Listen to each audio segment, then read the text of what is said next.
Happy Friday. The weekend is finally here. Another week gone. It does not feel like a Friday. Like I've been sleepy all day long. And the reason being is because it's raining here. So it's like cloudy outside and that shit makes me sleepy. Like I just feel like jumping into bed, taking an hour, 2 hour nap right now. And I'm gonna try to get through this review fast as fuck because it's Friday and you know what that means. Degrassi Next Class Season 4 just popped up on Netflix this morning. I still haven't even watched it yet, so I'm trying to watch it right now after I get done with this review. Um, if you follow me on Twitter, I'm gonna leave the description. I'm gonna leave my Twitter in the description box. Then you would know I'm a big fan of Degrassi. I've been watching Degrassi for years, like probably since like 2001. So for like 16 years, I've been watching Degrassi. I was probably what 8 years old, I think. I love Degrassi. Spinner, Holly J. I can name probably like when Drake was up there as Jimmy in the wheelchair. I love Degrassi. It remind like I especially watching now. It makes me miss high school. But anyway, if you're a fan of Degrassi or you want to check it out, it's on Netflix right now, streaming on Netflix. Anyway, um,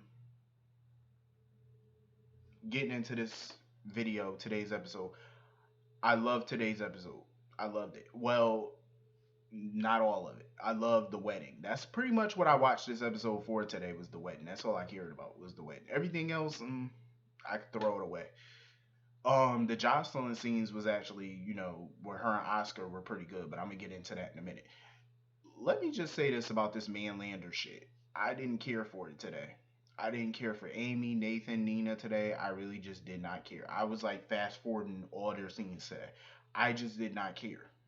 It was boring. I just didn't care. All I cared about was this wedding. That's it. That's all I cared about was Ned and Olivia today. That's it. This whole episode should have just been about them. Like seriously, I it was a good wedding. Like it was fun, and we got to see the pre-wedding drama. And you know me, I'm a sucker for pre-wedding drama. I love pre-wedding drama. Because it's always the cliches. Like every wedding, it's like everything that can go wrong always goes wrong. That's what I love about like soap weddings. Like because everything that can go wrong does go wrong, and it's always fun to watch. Because you get that feeling like, oh, this wedding might not happen, but you know deep down it is. Um, so anyway, Jocelyn was at the house, Carly getting ready for the wedding, telling her, well, she gonna have to be respectful because Sonny on his way to pick her up for the wedding. Sonny comes over, gives her an apology. Here's the thing about Sonny's apology.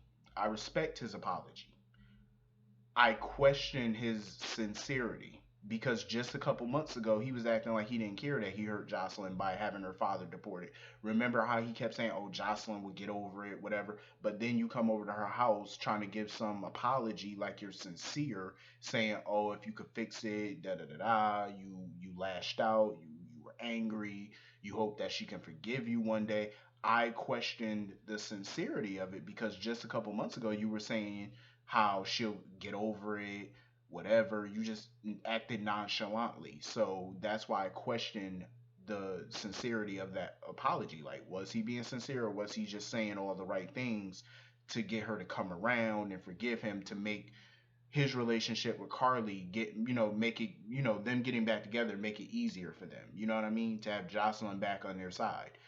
That's what I question. I respect the fact that he's man enough to own his shit and come apologize to her face to face instead of having Carly talk for him. I mean, he's been wanting to talk to Jocelyn himself, but Carly just kept trying to put it off because she didn't want to fan the flames. But I do respect the fact that he did go talk to her or whatever. But like I said, I question the sincerity of it. Um, but of course, Jocelyn seemed like she was giving in a second, but she just kept having this attitude about her. So Carly was letting her know Avery was gonna come over to the house or whatever. She could put Avery to bed or whatever. And when Carly told Jocelyn she loved her, Jocelyn sat on that couch, and after Carly said "I love you," all Jocelyn said was "Yep, goodbye." And Carly just gonna get up and walk out. I said, no, no, no, no, no, no, no, no, no, no. Carly, you listen. Here's what I have a problem with daytime TV. We are in 2017. Frank Valentini, if you ever watch this video, I'm talking to you. Gene, Shelley, I know y'all still head writers, so I'm talking to you too. This is 2017.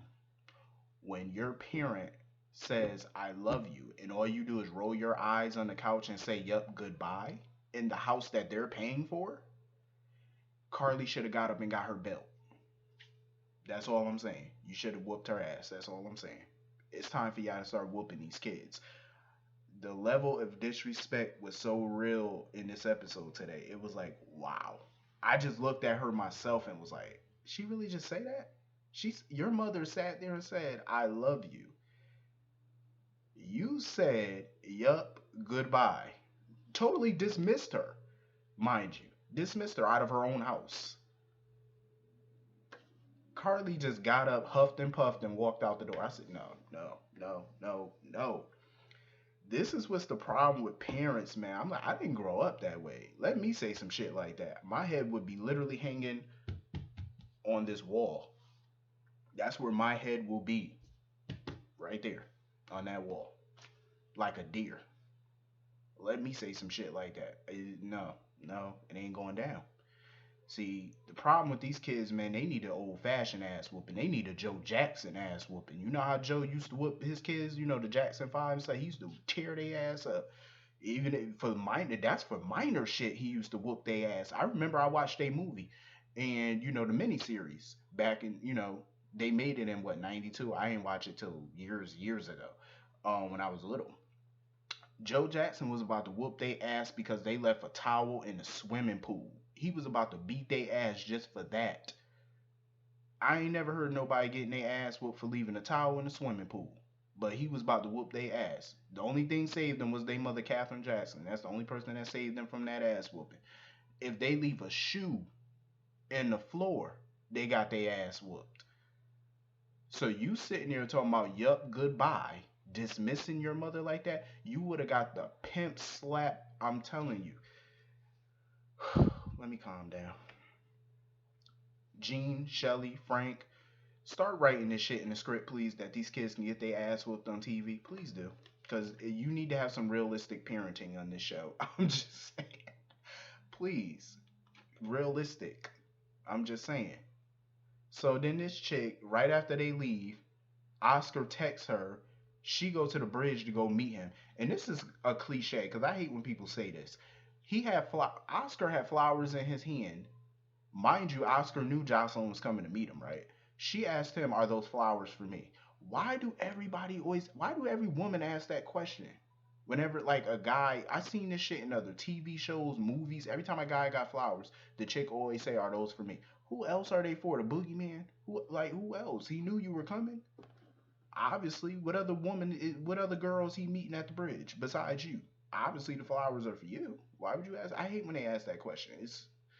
It annoys me to some extent, like, because I've seen so many movies and shows where people do that and they ask that same dumb question, and I'm like, come on now, you're a smart girl. I'm assuming you should know who the flowers are for.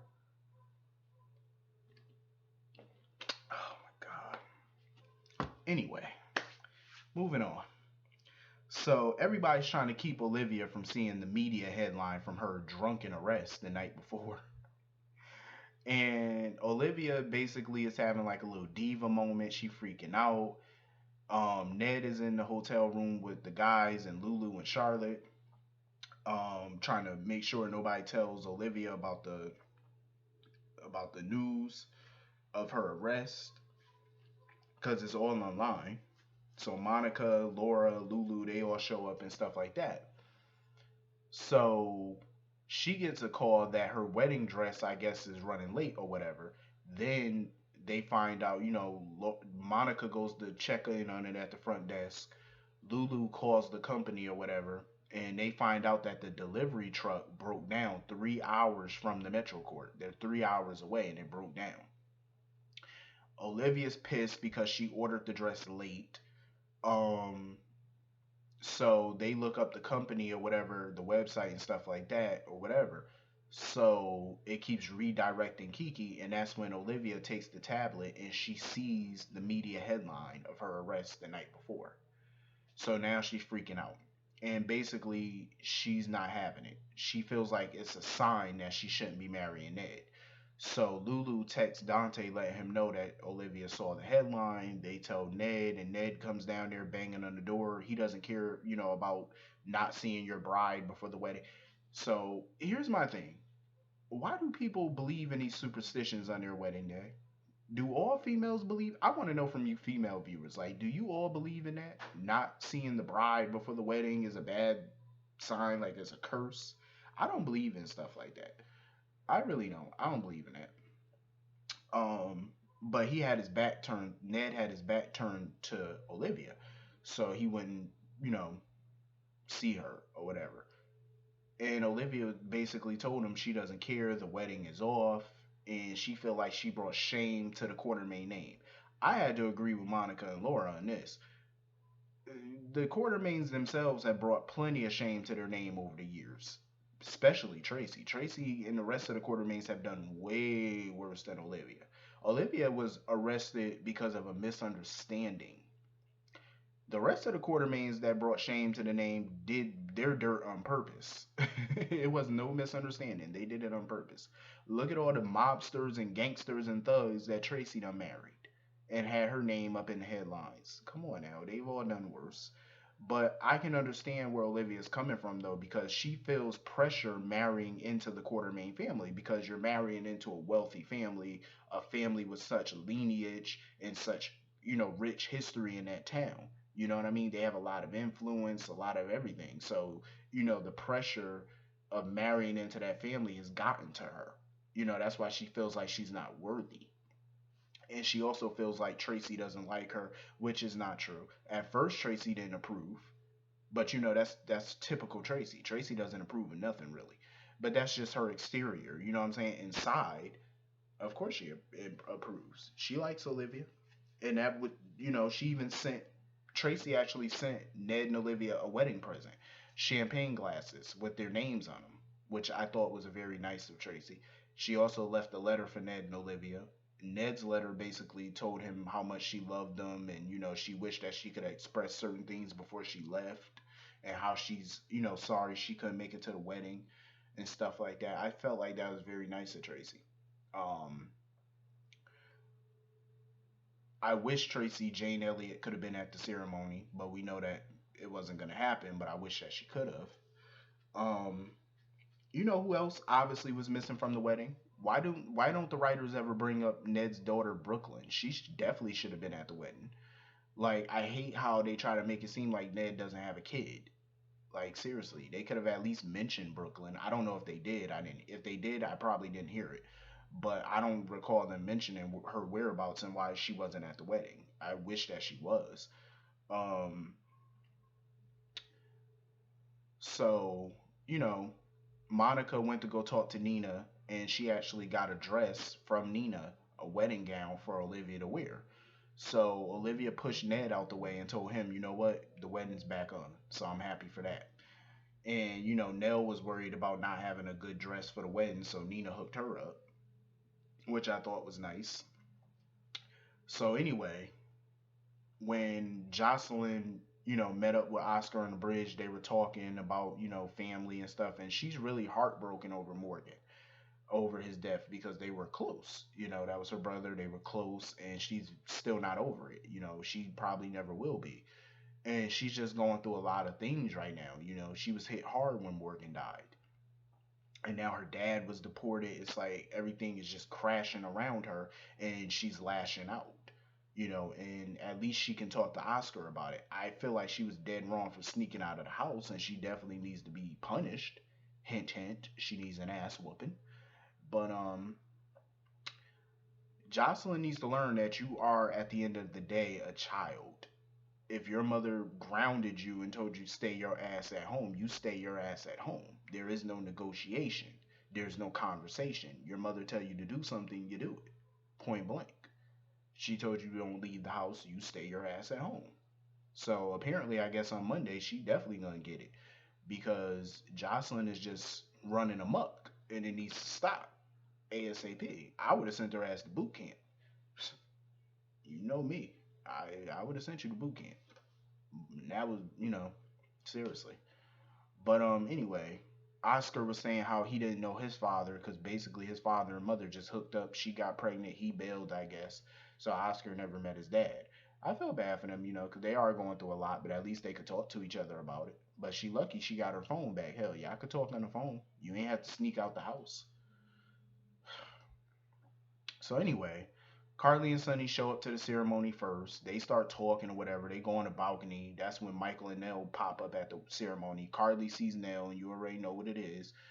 Carly gets on my nerves. She's such a hypocrite.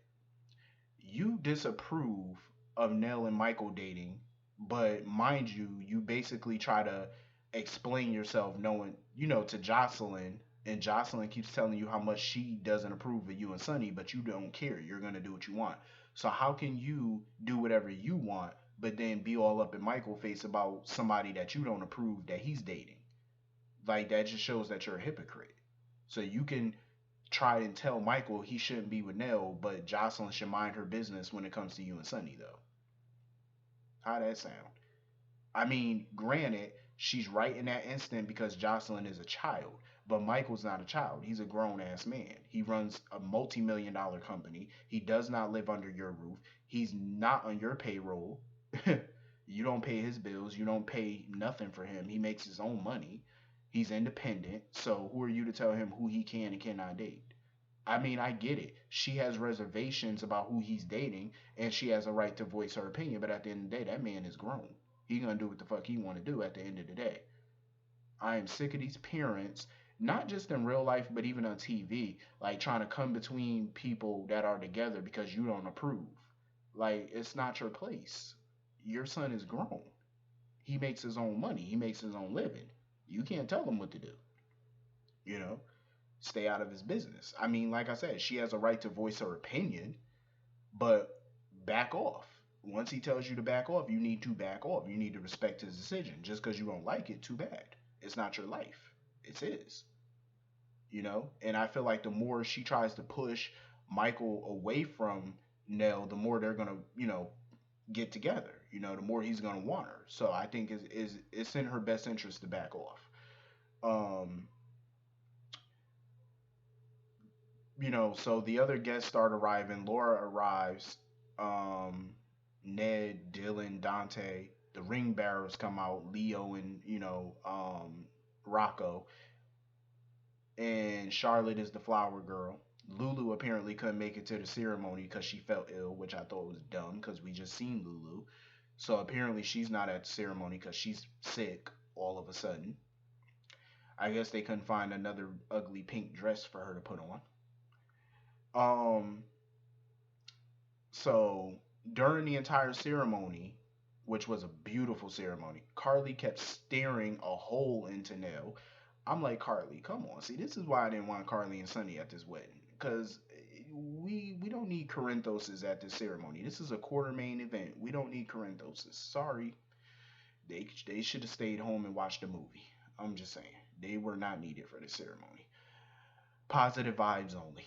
Um, So Ned and Olivia are, Olivia's exchanging her wedding vows, and Ned decided to sing Olivia a song. I said, Ned, come on now, sing to your lady, and he sung to her. It was a beautiful song. They exchanged rings, and they are officially Mr. and Mrs. Ned Quartermain, officially. So congratulations. Um, Not to say that Olivia is a gold digger or anything, but I just hope Ned had that prenup. I'm just saying. I think everybody should have a prenuptial agreement, because Olivia obviously has assets that she needs to protect, and, not to say Ned would go after them, but you just never know. I think a prenup is a good thing. Um, so they're married. They go out on the balcony and stuff like that, and that's when the fireworks go off because Ned, hired some people to do some fireworks or whatever for them. So everybody's on the balcony looking at the fireworks, and Carly, instead of looking at the fireworks, keeps staring a fucking hole into Nell. This is why they should have just stayed home. Then, after the ceremony, her and Sonny talking about renewing their wedding vows. Ain't it a little too soon for y'all to be renewing y'all wedding vows? Y'all been married barely 2 years. Like, just put your wedding rings back on and call it a day. Like, what do you need to renew your vows for? This ain't this gonna be your seventh ceremony? Sonny and Carly making everything about them as usual. Anyway, I thought the ceremony was beautiful. It was a beautiful wedding. Um, I wish, like I said, I wish Brooklyn could have been near Tracy, Lulu. They missed it. But anyway, this was a pretty, good episode. Like I said, the only part about it I cared about was the wedding. Everything else was they could have left that somewhere else. But anyway, let me know how you feel about it. Let me know in the comments. Hit that like button, hit that subscribe button. I will see you all later. Have a wonderful weekend, and see you later. Peace.